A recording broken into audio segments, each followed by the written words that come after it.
Your production celebration included now iconic balloon dogs and tulips. Why did these pieces become so coveted? Like, why do I want them so bad? So the reflective surface, I think, comes from starting in my father's showroom. There were mirrors that were there. But what I love about a reflective surface is that it affirms. It's about you. You know, you move, all of a sudden the abstraction on the surface moves. And so it's about affirmation and an abstraction.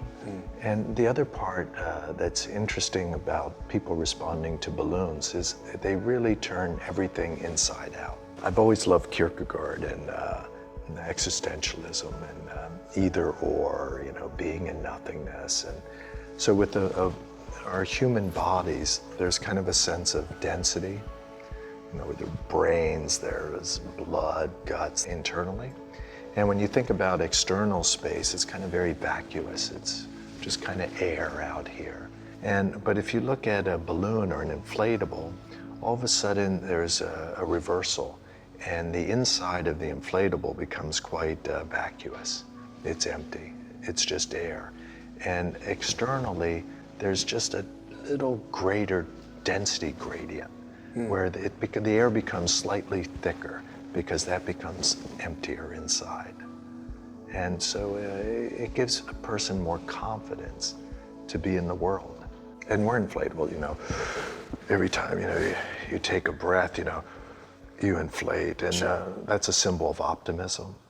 And that's your last breath, that's death.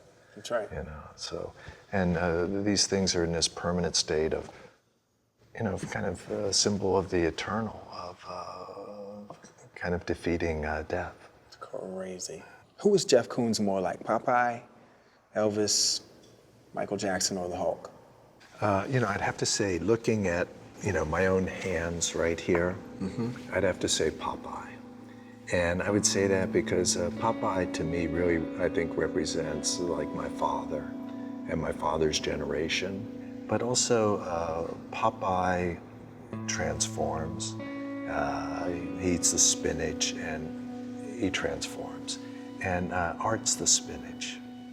And you know, art can transform your life. So I'd go with the Popeye. Andy Moses told Vanity Fair that you're a risk taker. What risks do you feel like you're taking now?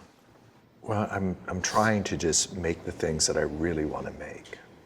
And that's really the hardest thing to do in life. Yeah.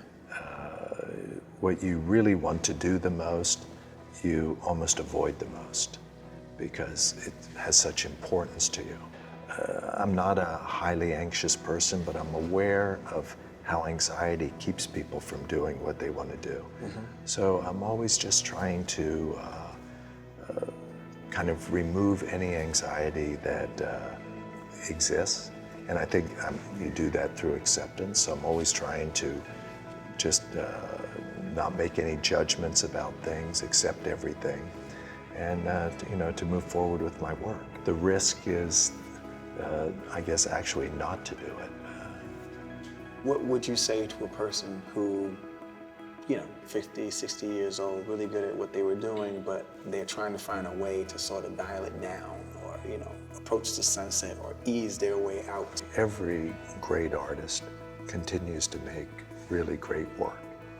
And so, you know, if you look at Manet made great work right up to the end. If you look at Picasso, right up to the end, Cézanne. I agree. I mean, everybody who's really a good artist. So, you know, if somebody wants to continue and they want to evolve as an artist, you can. The idea of an artist having a few good years in their 20s or 30s and then they fall off, that's for people that aren't really committed. That's right. And but if you're really committed, it's absolute continual growth in your life and expansion and you know, possibility. What do you consider your finest work? You know, I would have to, you know, the family is very important. I would say my own being of understanding kind of a responsibility to to humanity, to my community, Sure. and to try to be kind of the best human being that I can be. And in that, being an artist is part of that. And you know, to try to live to my potential. So you'd say your finest work is your intention? Maybe not.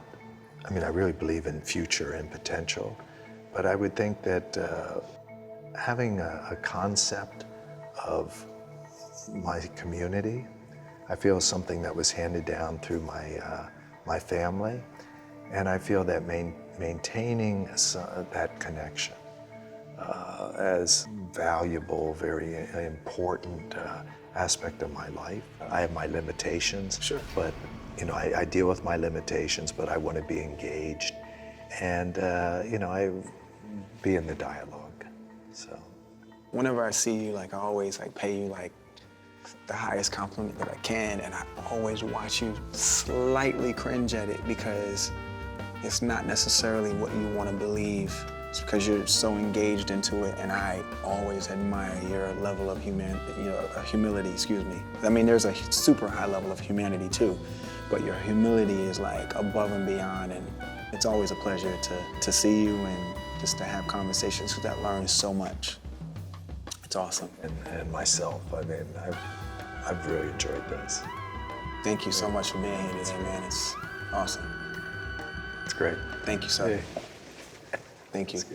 When I was trying to photograph him, he's, you know, putting his mustache up and, you know, telling me that, you know, I can't hold this pose forever, kid, you know. I'm finding that everybody that I love and respect, they all tap in somehow. And then they're able to do it on call. I made a painting, Ilona's Asshole. It has a nice dialogue with Courbet's Origins of the World. But I think that my work was also very, very conscious. I was trying to share that transcendence with the viewer. It's about you. You know, you move, all of a sudden the abstraction on the surface moves.